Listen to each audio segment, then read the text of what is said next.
الحمدللہ رب العالمین والصلاة والسلام علی رسولہ الکریم اما بعد فاعوذ باللہ من الشیطان الرجیم بسم اللہ الرحمن الرحیم قال اللہ فی القرآن الحکیم ان اللہ وملائکتہ یصلون علی النبی یا ایھا الذین آمنوا صلوا علیہ وسلموا تسلیما اللہم صلی علی محمد وعلی آل محمد کما صلیت علی ابراہیم وعلی آل ابراہیم انک حمید مجید اللہم بارک علی محمد وعلی آل محمد کما بارکت علی ابراہیم وعلی آل ابراہیم انک حمید مجید۔ تمام تر تعریفیں اللہ رب العزت کے لیے جو پوری کائنات کا مالک ہے، خالق ہے، رازق ہے، مدبر و منتظم ہے، اور درود و سلام نبی رحمت صلی اللہ علیہ وآلہ وسلم پر، آپ کی آل پر اور آپ کے اصحاب پر۔ میرے عزیز دوستوں اور بزرگوں، اللہ تبارک تعالیٰ نے انسان کو اس دنیا میں بھیجا۔ جب انسان کو اس دنیا میں بھیجا تو اسے ایک خوبصورت جسم سے نوازا، اس جسم کو خوبصورت اعضاء بخشے، اعضاء کو صلاحیات سے اور قوتوں سے نوازا، اور انسان کی ضرورتوں کو پوری کرنے کے لیے اسے انواع و اقسام کی نعمتیں عطا فرما دی، غلے عطا کیے، پھل، سبزیاں، اناج، یہ سب کچھ اللہ رب العزت نے انسان کو عطا کر دیا۔ یہ چوپائے، یہ پرندے، جانور اور یہ جو ہے وہ درندے، یہ سب کچھ اللہ رب العزت نے انسان کے لیے بنائے، اور یہ خوبصورت برف پوش پہاڑیاں، یہ خوبصورت وادیاں، یہ سنگلاخ چٹانیں، یہ سب انسان کے لیے بنائے۔ یہ میدان اور میدانوں میں لہلہاتے کھیت، ریگستان، یہ سب انسان کے لیے بنائے۔ آسمان سے برسنے والا پانی اور یہ چشموں سے ابلتا ہوا میٹھا پانی، اور یہ چشمے اور آبشاریں، اور ان سے دریا بہا دیے، دریاؤں سے نہریں، نالے نکال دیے، اور یہ سمندر اور سمندر کے اندر کی مخلوقات، یہ سب انسان کے لیے بنائی۔ میرے دوستو، اتنا کچھ اللہ رب العزت نے انسان کو عطا کر دیا، اور پھر اس کو تمام مخلوقات کے اوپر فضیلت بھی عطا فرما دی کہ جب انسان کی تخلیق کا ارادہ فرمایا تو فرشتوں سے فرمایا کہ میں زمین پر اپنا ایک خلیفہ بھیجنے والا ہوں۔ تو فرشتوں نے کہا پروردگار، یہ تو زمین پر جائے گا، وہاں پر فتنہ فساد برپا کرے گا، خون ریزی کرے گا۔ تو اللہ پاک نے فرمایا کہ جو میں جانتا ہوں وہ تم نہیں جانتے۔ پھر انسان کی تخلیق فرمائی، آدم کی تخلیق فرمائی، اور فرشتوں کے سامنے اسے پیش کیا۔ فرشتوں سے پوچھا بتاؤ یہ کیا چیز ہے، یہ کیا چیز ہے، تمام چیزوں کے نام پوچھے۔ فرشتوں نے عرض کی پروردگار، ہم صرف وہی جانتے ہیں جس کا تو نے ہمیں علم سکھایا ہے، جس کی تو نے ہمیں ڈیوٹی لگائی ہے، ہمیں صرف اسی بات کا پتہ ہے۔ اگر ایک فرشتہ سورج کے پہ اس کی ڈیوٹی ہے تو اسے سورج کا ہی پتہ ہے کہ یہ سورج کب طلوع ہوگا، تب کب غروب ہوگا۔ بارش کے فرشتے کی جو ڈیوٹی ہے اسے بارش کے متعلق ہی پتہ ہے کہ کس طرح سے بارش برسانی ہے، اور زمین کے اندر سے رزق پیدا کرنے والے فرشتے کو اسی کے متعلق ہی پتہ ہے۔ لیکن اللہ پاک نے انسان کو، آدم کو سب کچھ سکھا دیا، سب کچھ علم عطا فرما دیا، اور فرمایا آدم سے کہ ہاں آدم اب تو بتا۔ تو آدم نے بتایا کہ یہ سورج ہے، یہ چاند ہے، یہ ستارے ہیں، یہ گائے ہے، یہ بھینس ہے، تمام چیزوں کے نام بتا دیے۔ نام تمام چیزوں کے بتانے کا مطلب یہ ہے کہ ان تمام چیزوں کا علم عطا فرما دیا، اس کے بارے میں سب کچھ بتا دیا۔ تو میرے دوستو، اللہ تعالیٰ نے تمام مخلوقات پر علم کی بنیاد پر بھی انسان کو فوقیت عطا فرما دی۔ فرشتوں کے اوپر بھی علم کی بنیاد پر جو ہے وہ فوقیت عطا فرما دی آدم کو، انسان کو۔ اور پھر اس کے بعد فرشتوں سے کیا کہا کہ اسے سجدہ کرو۔ سجدہ کرنے کا مطلب یہ تھا کہ آج سے تم مسخر کر دیے گئے ہو اس کی خدمت کے لیے۔ اور ابلیس جو کہ فرشتوں کا استاد بھی سمجھا جاتا، اس نے انکار کر دیا، تو کیا ہوا؟ اس کو دھتکار دیا گیا۔ کس کا انکار کیا؟ انسان آدم کو سجدہ کرنے سے انکار کیا تو دھتکارا گیا۔ یہ ہے آدم، یہ ہے انسان کی اہمیت۔ انسان کو اللہ پاک نے اس قدر افضل بنا دیا، فرشتوں سے بھی افضل، اور علم کی بنیاد پر تمام مخلوقات سے افضل قرار دے دیا۔ میرے دوستو، وہ مجھے بات یاد آتی ہے، حضرت سلیمان علیہ السلام کے دربار میں تمام پرندے، جانور، مخلوقیں تمام آ گئی، ہدہد نہیں آیا۔ تو حضرت سلیمان علیہ السلام نے کہا کہ آج وہ آتا ہے تو اگر اپنے دیر سے آنے کا معقول بہانہ بتاتا ہے تو ٹھیک ہے، ورنہ اسے سزا ہوگی۔ ہدہد آیا، اس سے پوچھا، اس نے بتایا کہ میں نے آج ایک سلطنت دیکھی ہے جہاں پر ایک عورت حکمرانی کرتی ہے، اس کا جو تخت ہے وہ اس قدر خوبصورت ہے اور اتنا بھاری ہے۔ حضرت سلیمان علیہ السلام نے اس کی تعریفیں سنی تو فرمانے لگے کہ کون ہے جو اس تخت کو فوراً میرے پاس لے کر آئے۔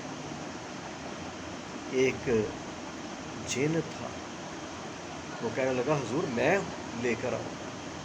پوچھا کتنی دیر میں لاؤ گے؟ کہنے لگا کہ آپ کی محفل برخاست ہونے سے پہلے۔ تو وہ کہنے لگا کہ نہیں، یہ بہت دیر ہے، اس سے بھی جلدی چاہیے۔ تو ایک آپ کا امتی تھا، وہ اٹھا، اس نے کہا کہ حضور میں لے کر آتا ہوں۔ پوچھا کتنی دیر میں؟ کہنے لگا کہ حضور آپ کی آنکھ جھپکنے سے پہلے میں اس تخت کو لے کر آتا ہوں۔ پوچھا، وہ بتانے لگا کہ میرے پاس اللہ کی کتاب کا علم ہے، اس علم کی بنیاد پر۔ میرے دوستو، وہ حضرت سلیمان علیہ السلام کا امتی، حضرت سلیمان علیہ السلام پر نازل ہونے والی کتاب کا علم اس کے پاس، اور اتنا بڑا دعویٰ اس نے کر دیا۔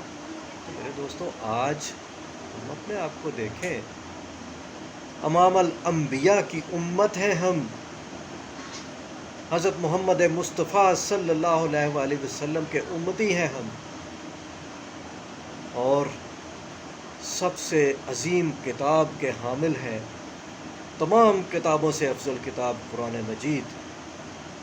آج اس سے اور بڑا فضل اللہ پاک کا اور کوئی نہیں ہو سکتا کہ اس نے ہمیں اپنے پیارے نبی صلی اللہ علیہ وآلہ وسلم کا امتی بنا دیا اور ہمیں کتاب عطا فرما دی جو تمام کتابوں سے افضل کتاب ہے۔ تو یہ سب سے بڑا فضل اللہ پاک نے کر دیا، سب سے بڑا احسان کیا، اتنی نعمتیں عطا کر دی، اتنا کچھ عطا کر دیا، لیکن جتلایا نہیں ہے۔ لیکن جب فرمایا کہ میں نے تجھے اپنے پیارے نبی آخر الزماں کی امت میں تمہیں پیدا کر دیا ہے، تو اس سے بڑا تمہارے اوپر احسان ہے، یہ سب سے بڑا احسان کرا، کسی چیز کا نہیں جتلایا اللہ پاک۔ میرے دوستو، اتنے بڑے احسان، اتنی کرم، اتنے فضل اللہ پاک کے ہمارے اوپر، اور ہم نے کیا کر دیا؟ ہاتھ اس نے عطا کیے اور وہی ہاتھ اسی کی نافرمانی میں چلنے لگے۔ زبان اس نے عطا کر دی، اسی کی نافرمانی میں زبان استعمال ہونے لگی۔ جھوٹ، چغلی، غیبت، جھوٹی گواہی اسی زبان سے۔ آنکھیں اس نے عطا کر دی، بے حیائی اور یعنی اس آنکھوں سے ہم دیکھتے ہیں۔ پاؤں اس نے عطا کیے، ہم انہی پاؤں سے چل کے برائی کی طرف چلتے ہیں۔ اتنی نعمتیں اس نے عطا کی، ہم نے تمام نعمتوں کو الٹ استعمال کر دیا۔ کان اس نے عطا کیے، کانوں سے ہم برائیاں سنتے ہیں لوگوں کی۔ میرے دوستو، یہ زبان اس نے عطا فرمائی، ہم نے اس زبان پر حرام کا لقمہ رکھ دیا۔ حرام کے لقمے کا جو ہے وہ ذائقہ ہمیں اچھا لگنے لگا، اور حلال کے لقمے کا ذائقہ ہمیں برا لگنے لگا۔ میرے دوستو، اتنی عطائیں، اور ان عطاؤں کے بدلے میں یہ ہماری جفائیں۔ اللہ پاک فرماتا ہے کہ میں نے تجھے اتنا کچھ عطا کر دیا، اور تجھ سے اس کے بدلے کیا مانگا کہ تو میری اطاعت کر، لیکن تو نے کیا کیا؟ انہی ہاتھوں کو، انہی پاؤں کو، انہی زبان کو، اسی اپنی صلاحیات کو، اپنے جسم کو میرے خلاف استعمال شروع کر دیا۔ میرے احسان ہوں اور تیری جفائیں ہوں، تیری نافرمانیاں ہوں، تو ان احسانوں کا یہی بدلہ دیا کرتا ہے۔ میرے دوستو، اگر کتے کو ایک وقت کھانا کھلا دیا جائے نا، تو کتا بھی وفاداری کرتا ہے۔ بلی کو آپ ایک دن دودھ ڈال دیں تو آپ جان چھڑانا چاہیں گے بھی تو وہ جان نہیں چھوڑے گی آپ کے گھر کی، آپ کی دہلیز پر بیٹھی رہے گی۔ گھوڑے کو چارہ ڈال دیں، کئی منزلیں طے کروا دیتا ہے۔ ہم سے تو جانور اچھے جو اتنے وفادار ہیں۔ ہم کھائیں بھی اسی کا، پہنے بھی اسی کا، اسی کی نعمتوں سے فائدہ اٹھائیں، اسی کی دی ہوئی تمام چیزیں استعمال کریں، اور اسی کی عطا کرتا نعمتوں کو اسی کے خلاف استعمال کریں۔ اللہ اکبر، کتنی بڑی بد نصیبی ہے ہماری۔ میرے دوستو، ایسے کریم اللہ کی کہ آگے تو جھکنا انسانیت کی معراج ہے۔ جھک جاؤ اس رب کے آگے جس نے اتنا کچھ عطا کر دیا۔ وہ تو کہتا ہے کہ میرے پاس آ تو صحیح، 100 قتل کر کے بھی میرے پاس آئے گا تو میں تجھے معاف کر دوں۔ گناہ گار سے گناہ گار ترین شخص بھی اس کے آگے توبہ کر لے گا تو وہ معاف کر دے گا۔ وہ قارون کا واقعہ شاید آپ لوگوں نے سنا ہو۔ اس نے حضرت موسیٰ علیہ السلام پر زنا کی تہمت لگائی، موسیٰ علیہ السلام رو پڑے، سجدے میں گر پڑے۔ تو اللہ پاک نے موسیٰ سے کہا کہ موسیٰ اٹھ، زمین کو تیرے تابع کر دیا، جو حکم دے گا وہ کرے گی۔ تو موسیٰ علیہ السلام اٹھے، زمین سے کہا کہ قارون کو جکڑ لے۔ قارون زمین میں دھنسنا شروع ہو گیا، تو کہنے لگا موسیٰ معاف کر دے۔ موسیٰ علیہ السلام پھر غصے میں آئے، کہنے لگے اس کے اور جکڑ، اور جکڑ۔ وہ معافیاں مانگ رہا ہے، اور موسیٰ علیہ السلام زمین کو کہہ رہے کہ اسے اور جکڑ۔ وہ زمین میں غرق ہو گیا۔ اب اللہ پاک کیا فرماتا ہے کہ موسیٰ، یہ تجھی سے معافیاں مانگتا رہا، تو نے اس کی ایک نہ سنی، مجھ سے ایک بار بھی معافی مانگتا تو میں اسے معاف کر دیتا، اسے بخش دیتا۔ ایسا کریم اللہ کہ جو قارون جیسے نافرمان کو بھی معاف کرنے کے لیے تیار بیٹھا ہے۔ وہ جو فرعون ہے، جب غرق ہونے لگا تو توبہ کا ارادہ کیا، کلمہ پڑھنے لگا، تو جبریل علیہ السلام نبی پاک صلی اللہ علیہ وسلم کو فرماتے ہیں، سے عرض کرتے ہیں کہ میں نے ایک طرف فرعون کی نافرمانیاں دیکھیں، اس کے ظلم و ستم دیکھے، اور دوسری طرف اللہ پاک کی رحمت دیکھی، تو مجھے خیال آیا کہیں یہ بدبخت توبہ کر کے نہ مر جائے۔ میں نے اس کے منہ میں مٹی بھر دی، اس کا منہ بند کر دیا۔ ایسا اللہ جو قارون اور فرعون کو معاف کرنے کے لیے تیار بیٹھا ہو، کیا وہ ہم جیسے گناہ گاروں کو معاف نہیں کرے گا؟ میرے دوستو، بس اس کے سامنے جھکنے کی ضرورت ہے۔ وہ ایک نوجوان تھا بنی اسرائیل کا، اس کی قوم نے، اس کی بستی والوں نے اسے نکال دیا کہ یہ بڑا نافرمان ہے، اس کو نکالو یہاں سے۔ نکال دیا، جنگل میں چلا گیا اور جنگل میں جا کے وہاں پہ بیٹھ گیا۔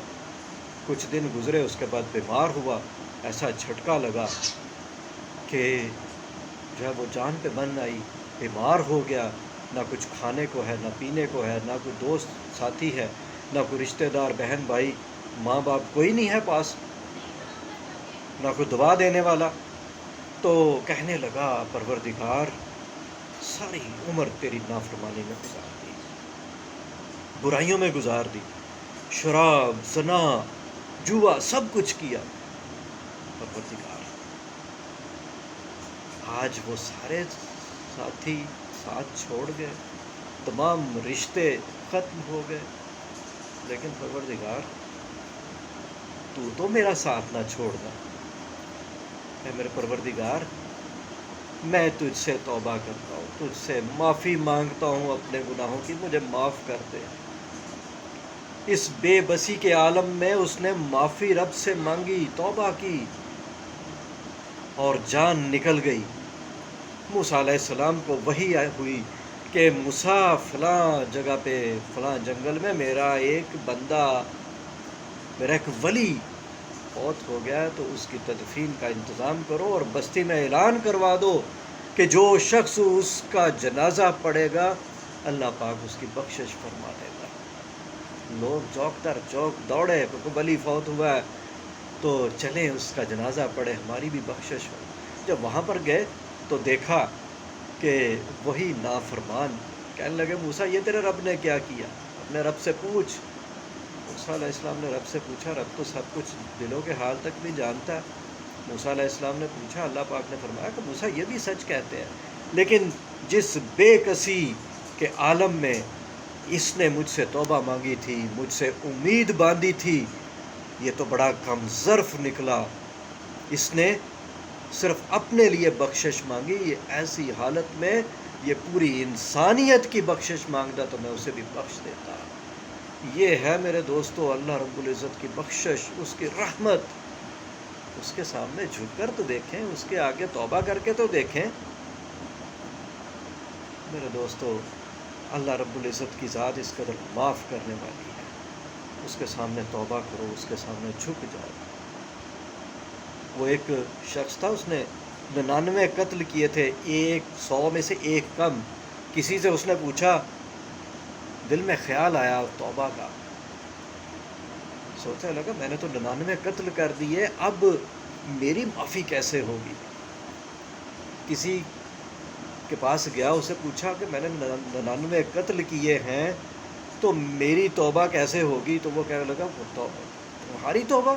تم نے تو بڑا فساد کیا، تو نے تو بہت ظلم کیا، تمہاری توبہ نہیں ہو سکتی۔ اس نے سوچا کہ اچھا، جتنے 99 گئے اتنے 100واں بھی صحیح، تو اس نے اسے بھی قتل کر دیا، اب 100 قتل کر دیے اس نے۔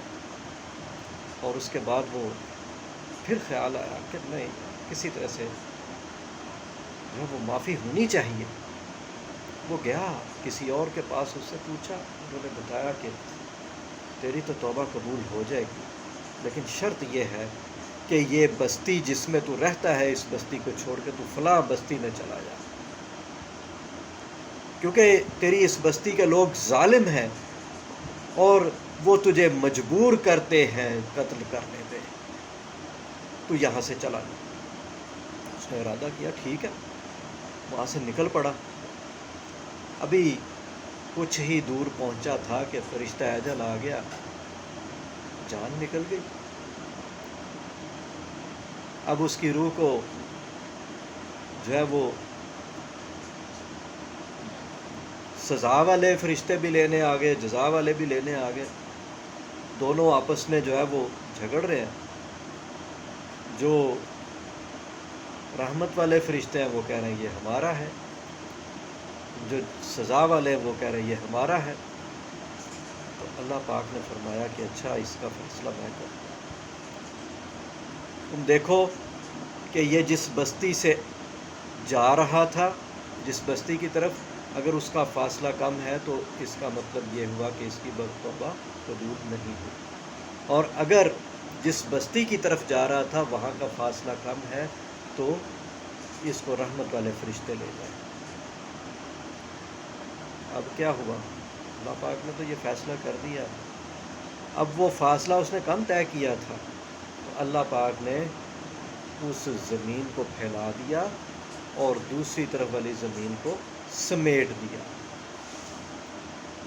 اس طرح سے فیصلہ ہو گیا کہ اس کو رحمت والے فرشتے لے کے جائیں گے، بخشش والے فرشتے اس کو لے کے جائیں گے۔ میرے دوستو، یہ اللہ پاک 100 لوگوں کے قاتل اس کو بھی بخشنے کے بہانے بنا دیتا ہے۔ وہ اللہ جس نے یہ فرمایا ہے کہ ایک انسان کا قتل پوری انسانیت کا قتل ہے، لیکن جب تو سچے دل سے توبہ کر لے گا، جب میرے آگے آ کے جھک جائے گا تو میں تجھے معاف کر دوں یا تیری پکڑ کر لوں، یہ میرا۔ لیکن غالب گمان یہی ہے کہ اللہ پاک بخش دیتا ہے گناہ گار سے گناہ گار بندے کو بھی۔ میرے دوستو، اللہ پاک کی رحمت، اس کی بخشش کو حاصل کرنے کے لیے ہمیں کیا کرنا ہوگا؟ ہمیں نبی کریم صلی اللہ علیہ وآلہ وسلم کے طریقوں کے مطابق اپنی زندگی کو ڈھالنا ہوگا۔ یہ ایک ہی حل ہے ہمارے تمام مسائل کا، اور ایک ہی حل ہے ہماری توبہ کا۔ میرے دوستو، سچے دل سے اللہ کے آگے توبہ کر لو اور اللہ سے یہ وعدہ کر لو کہ آج سے ہم اپنی زندگی تیرے حبیب کے بتائے ہوئے طریقے کے مطابق گزاریں گے، اس سے ایک لحظہ بھی نہیں ہٹیں گے۔ تو میرے دوستو، اللہ کی رحمت، اس کا فضل ہمارے اوپر ہوگا، اور انشاءاللہ وہ ہمیں معاف کر کے ہمارے تمام مسائل کو حل کر دے گا، ہمیں اپنی رحمت کے سائے میں لے لے گا، اور انشاءاللہ ہم جو ہے وہ اس کی رحمت سے دنیا میں بھی کامیاب ہوں گے اور آخرت میں بھی کامیابی ہمارا مقدر ہوگی۔ اللہ رب العزت سے دعا ہے کہ اللہ تعالی ہمیں قرآن مجید کو پڑھنے کی، اس کو سمجھنے کی اور اس پر اس طرح سے عمل کرنے کی توفیق عطا فرمائے جس طرح سے نبی کریم صلی اللہ علیہ وآلہ وسلم نے عمل کر کے دکھایا۔ وہی ذات ہے جو ہمارے لیے نمونہ ہے، اور اسی کے مطابق ہم اپنی زندگی کو ڈھالیں گے تو کامیاب ہوں گے۔ اللہ رب العزت ہمیں عمل کی توفیق عطا فرمائے، آمین ثم آمین۔